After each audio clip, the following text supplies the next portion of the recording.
Good morning, everybody. Welcome to this workshop. My name is Jonas Sanchez. I'm here in New London, Connecticut, and today I'm going to be presenting a workshop on structure and spiraling through the movement wave hands or wave hands like clouds. In Chen style, which is what I practice, it looks like this. And despite some differences and nuances, and maybe the angles of the hands and such, every style of Taiji has this movement, and inside it's powered by the same governing principles. Whether you practice Taijiquan as a martial art or as strictly a health healing modality, it behooves all of us to understand proper structure in all our movements and the energy that drives the movements from the inside. And if you have ever read the Taiji classics, which is a collection of writings attributed to many different authors, the one thing that becomes very clear is that two main themes become very evident. One is that the intention leads the movement. In other words, you visualize something in your mind, your body follows that direction, is one. Two is that the body moves in a coordinated fashion. Nothing is ever left moving separately. Everything is integrated in a way. Those are the two things that are very important and highlighted in the classics. And we're going to cover those two areas today in this workshop. So whether or not you're already a practitioner of Taijiquan or you're brand new, welcome.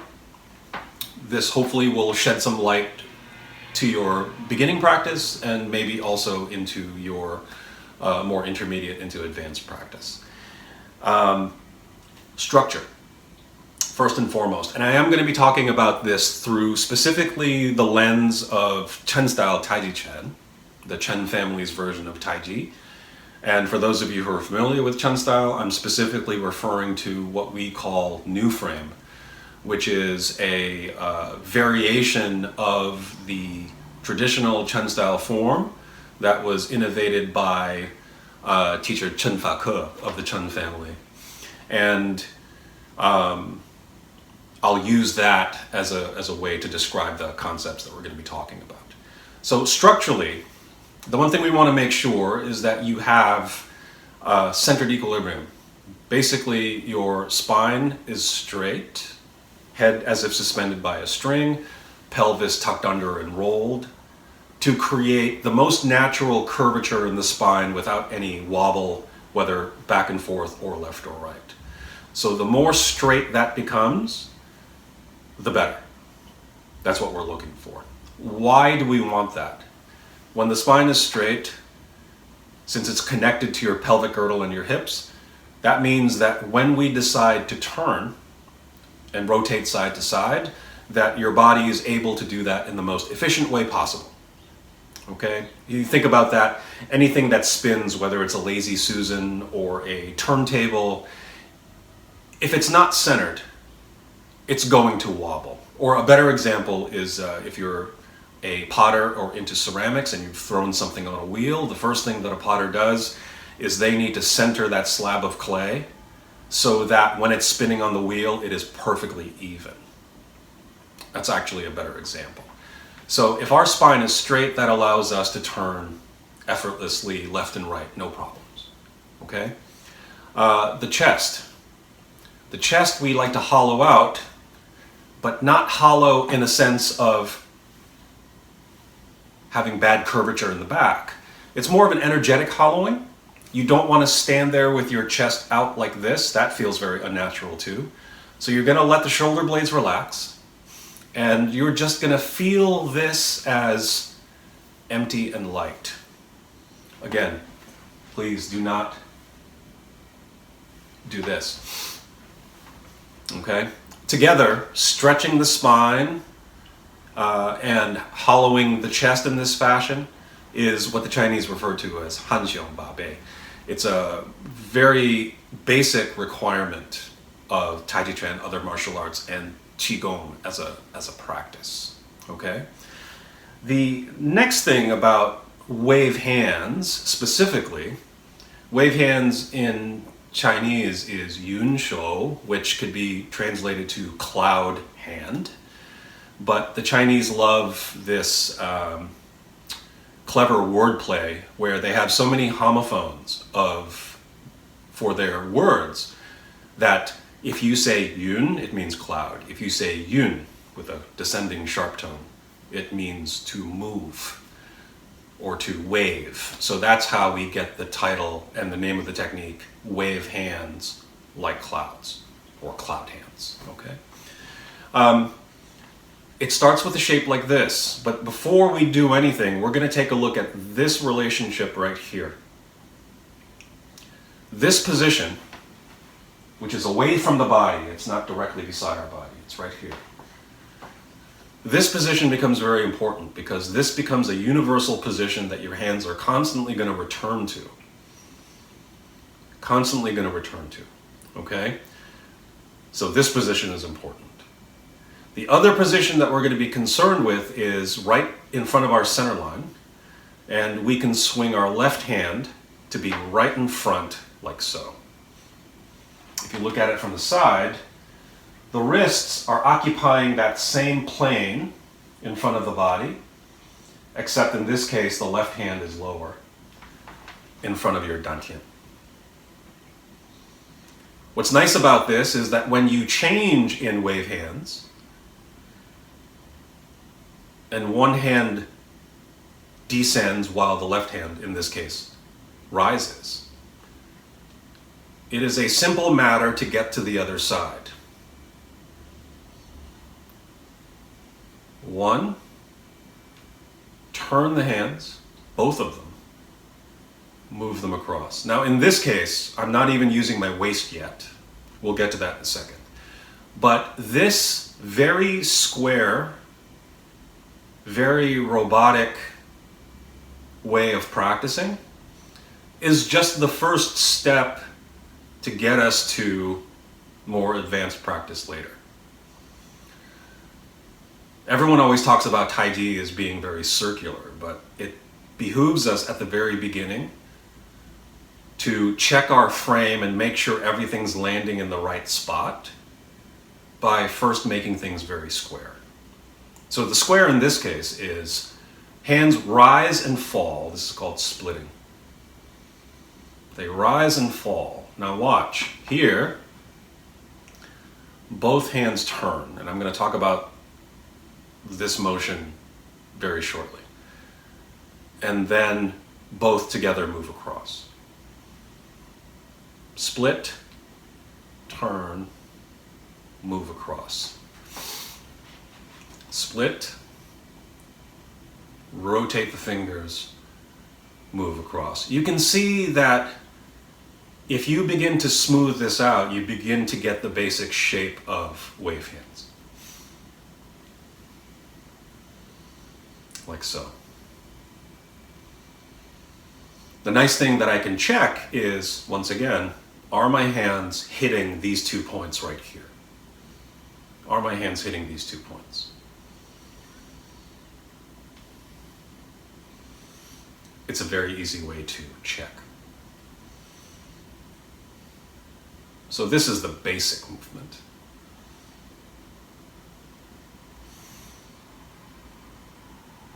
Like so.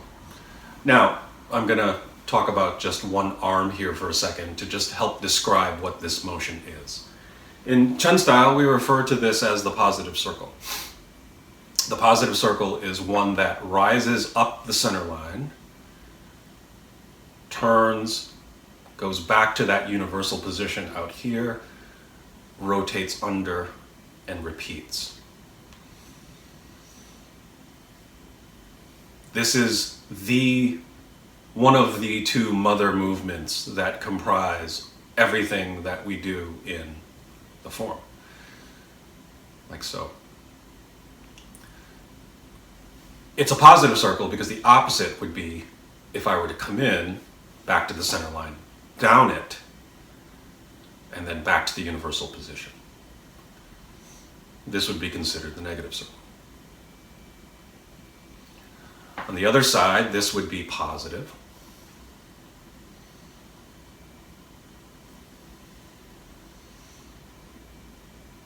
And this would be negative.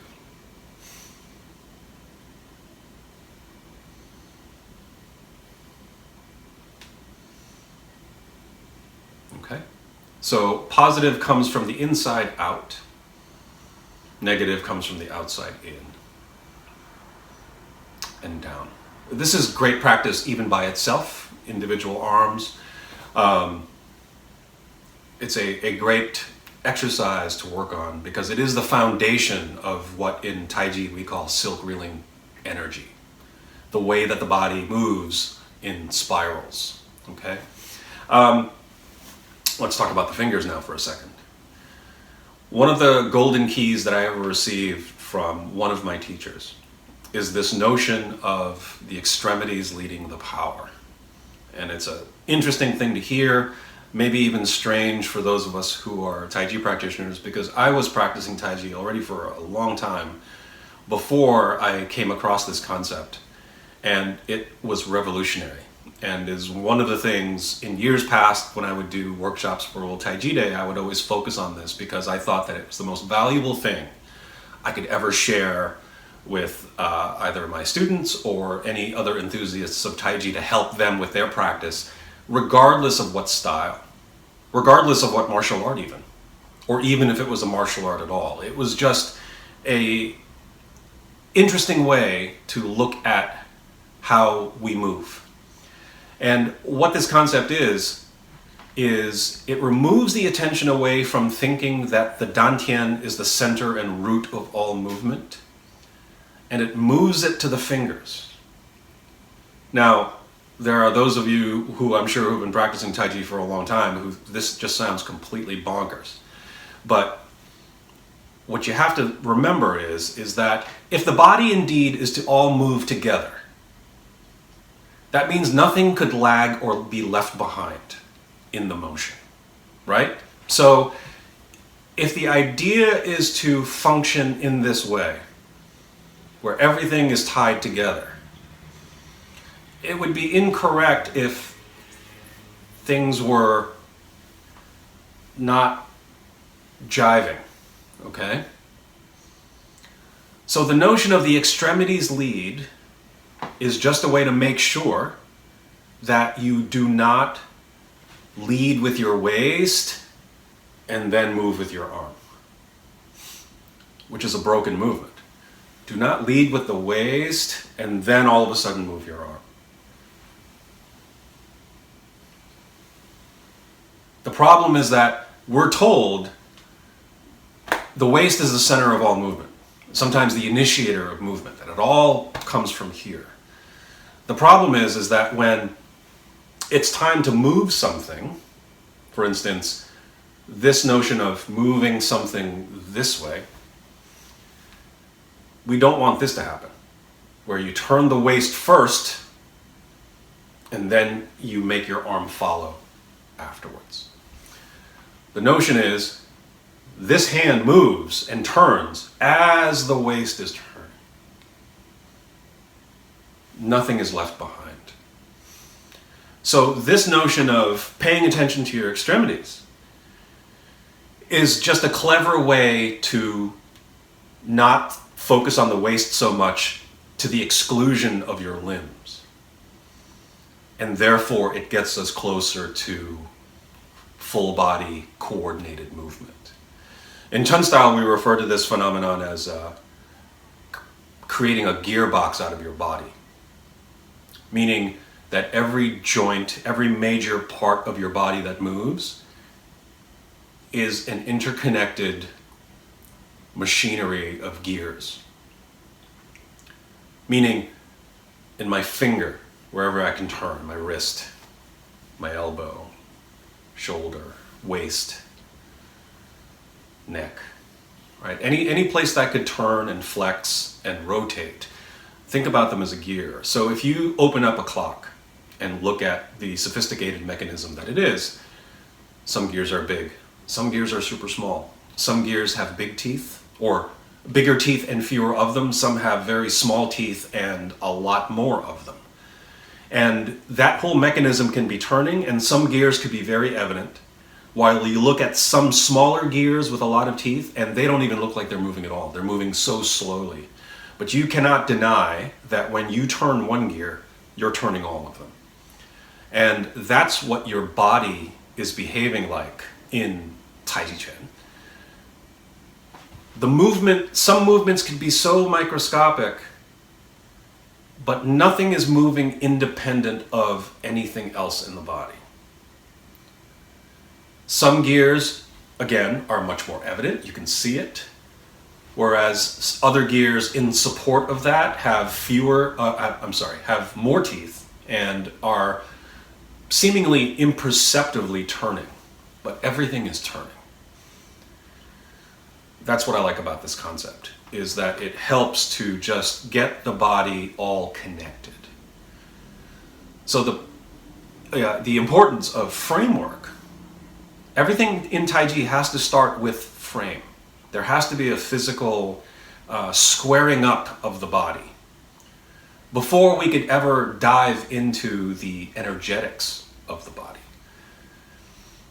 Proper work on your frame and your structure means later on that you could move whatever energy you need, whatever dynamics, whatever force, efficiently through the body in order to get the outcome that you want.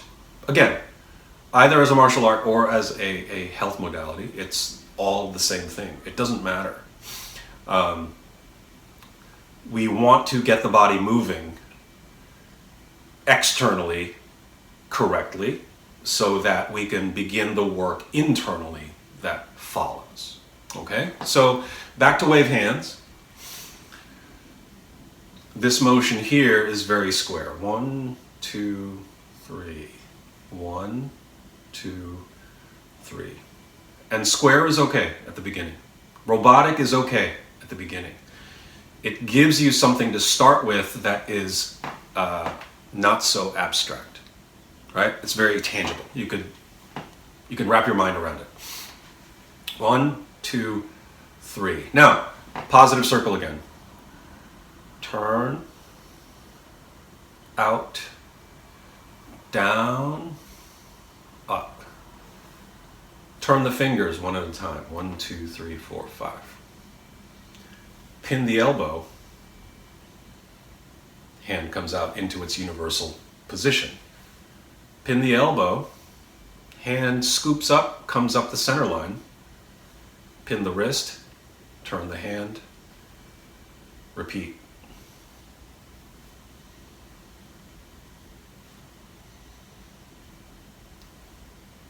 All the while with a sense of song, of relaxation in the Chinese sense, not relaxation where you just lay down and you go to sleep because none of your muscles are activated. Song for us, relaxation for us, means to release any excess energy other than what is necessary to hold your shape. So if I need to be here, that's not this. I have just enough to hold this. No shoulder tension, no elbow tension. Let everything relax, let everything just precipitate down, sink. And wave hands, right? Wave hands.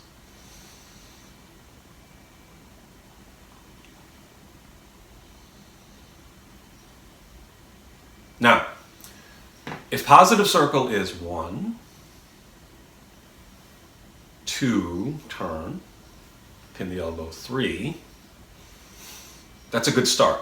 But later on, what can happen to this circle is that you go 1, and then rather than turning the hand separately here and then the arm, you can instead turn the wrist and the fingers as the arm goes out. So now all of a sudden we've gone from a 1, 2, 3 exercise to a 1, 2, which is eventually what we're trying to get to, is to have that kind of coordination. Okay? 1, 2. But at the beginning, it's nice for beginners to experience 1, get this full rotation here, 2, so you can feel that, and then 3. Okay? The rotation inward, meaning the one that starts with the pinky, is called Shunchan. Okay? Shunchan. The rotation that starts with the thumb is called Nichan. So they're not equal because obviously your hands are not, they're not the same. They're mirrored instead of symmetrical. So, or they're symmetrical, but they're mirrored. So an outward rotation is called Shunchan. An inward rotation is called Nichan. Okay? So as you can see, if this is a positive circle, if you make 2 positive circles, you get movements like this.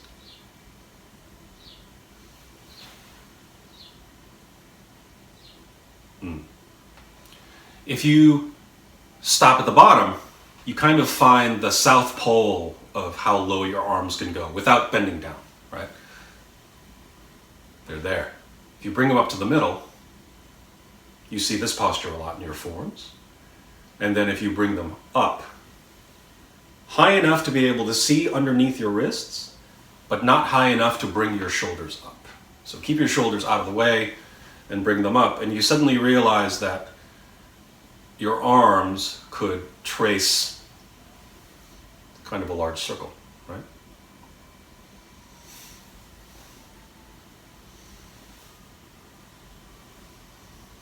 Like so. And if you come up the middle and go out, you can reach all parts of that circle, right? And notice again, here is our universal position. So with muscle memory, try your best to maintain this feeling. Eventually, you're not going to have to look at a mirror. You're just going to know when your arms are there. Okay. Good. 1, 2. So we originally did wave hands here with without turning the waist, because I just wanted to show you what this looks like in isolation. So where does the waist come in? The waist comes in because the waist gives us more rotation. So in other words, I want to abide by this mechanic right here. That my arms are not going to stray and become wider or anything outside of this exercise, right? Outside of this exercise. If I need rotation to the right or to the left, that's what our waist is for.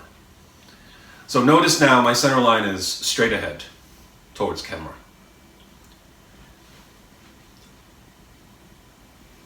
What if I move my waist 45 degrees to the right? Well, now that gets me more rotation. So now when I come up here, I get a 45-degree rotation. Notice if I turn this way, I rotated 45 degrees, but my bottom hand is still in front of my center. My whole frame just moved with it. I was square, I just moved 45 degrees to the right. Split. This is still rising in front of your center line.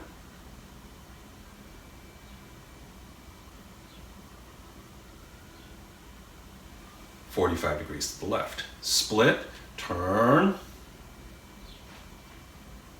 Here straight, 45 degrees to the right. Split, turn. 45 degrees to the left. split, turn, 45 straight, and 45 degrees to the right. So in doing wave hands, we're not breaking any rules. We're still using this shape in order to make the arms move.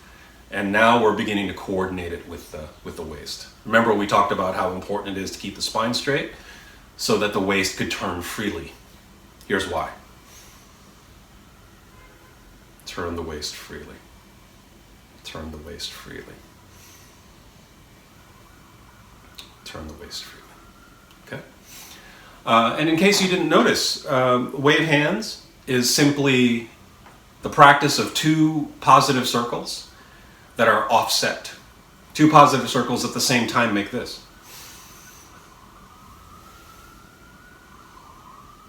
If you offset it, where one starts at the beginning, where the other one starts halfway through, these are just two positive circles being practiced on both sides of the body.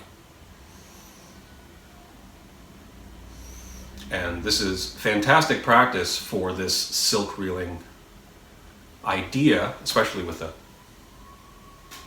rotation. Notice if you do this to the 45s, your technique is getting a full 90-degree turn.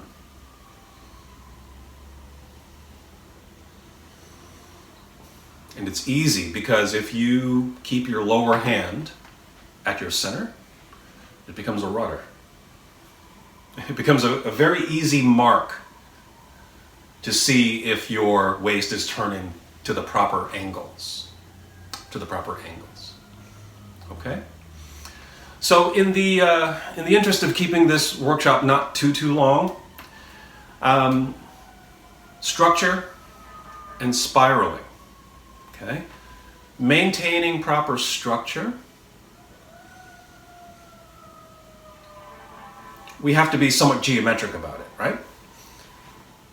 This hand here, bring this one to the middle, change places, turn the hands, move them across, and then if you want to add the waist, add the waist.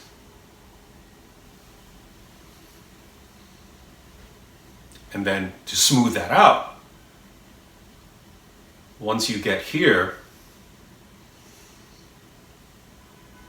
not only does it look right, but internally it's behaving the right way. That you're able to, what the classics say, move your body as one integrated, connected unit. Okay? Now, that leaves me with one more thing to say, and that's the other thing the classics were trying to mention, which is the intention leads the movement. What you visualize in your mind leads the physical motion that your body does. And now we're going to have to get into function, which begins to kind of move more towards the martial arts side of the line. And for those people who don't want to practice Taiji or really concern themselves with self-defense and martial arts, that's not what I'm suggesting. What I am suggesting, though, is for you to visualize something your body should follow, you need to know what the body is doing. Otherwise, it becomes way too abstract, and how do you know where to put your mind? I'm going to demonstrate this in a way that doesn't necessarily get into martial arts, but at least gives a clear example. Okay? If someone were to hold a broomstick, a pole or something like that, and point it right at my chest, at my center line, the aim would be that could easily just push me over this way. So the positioning of the hands becomes really important. Why does this hand come up to the center line? Well, what it needs to do is, if that broomstick were here, it needs to get to the left side of it. Right here. And then what I want to do in my mind is I want to just move that broomstick or pole to the right. So if it were here, I want to move it to the right. That is why this has a very specific position to occupy when I'm standing like this. If I go like this, if they come up to the shoulder, is the motion correct? Close enough. But if you're thinking about function, this is missing the mark. What I'm trying to block is not here, though it can be. But now we're trying to learn to cover our center line. And over. Up. Contact. Rotate. And over. Now, this example is just part one, right? That's just what the arm is doing. Taiji, we use our whole body. So if there is force coming this way, and I'm just in my stance as I am right now, not the best. This is probably something better to be not symmetrical, but for now this is fine. Pull, touch, connect, and then guide it by connecting your hand to your waist. Connecting your hand to your waist. So if our gears are engaged, imagine the gears in your waist and the gears in your wrist, in this case, directly related. 1, 2, 3, 4, 5. When the motion's done, the motion's done. 1, 2, 3, 4, 5. And then we're going to reset. 1, 2, 3, 4, 5. Contact. 1, 2, 3, 4, 5. So this is a good visualization exercise of where you can put your mind when practicing wave hands. Okay? One thing I would recommend, if you already have an instructor, certainly ask your instructor for more clarification on this. They may have different ways of visualizing. Always seek the counsel of your instructor, certainly on this matter. Okay, this is just my perspective from Chen style, but universally, this is what's happening.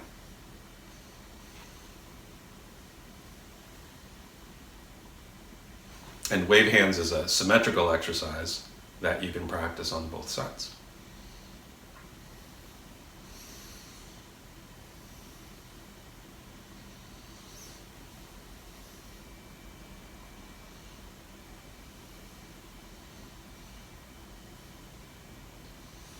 Now, the one thing we didn't get a chance to talk about is exactly how all this correlates with the feet. I'm not going to bother doing the walk that we do when doing wave hands. As a matter of fact, it feels better. Take a wider stance, right? Mabu or horse stance. 2 shoulder widths apart in the legs. And if you begin to sink, imagine that pole. Turn. If you want to do it separately, turn, push over. Then I think it should be clear. Split. If I'm on this side here, my left leg has more weight to it. Right now it has 60%. My right leg has 40%.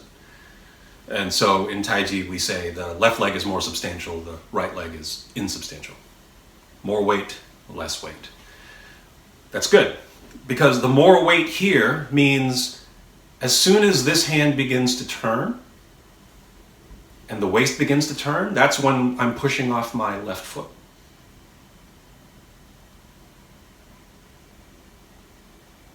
Which will eventually, when I'm done, make the right leg on this side now substantial, 60%. Leg on the left side, insubstantial, 40%. And then this continues. Sink, relax. As soon as this begins to turn, push Push with the leg, turn the waist, find our position.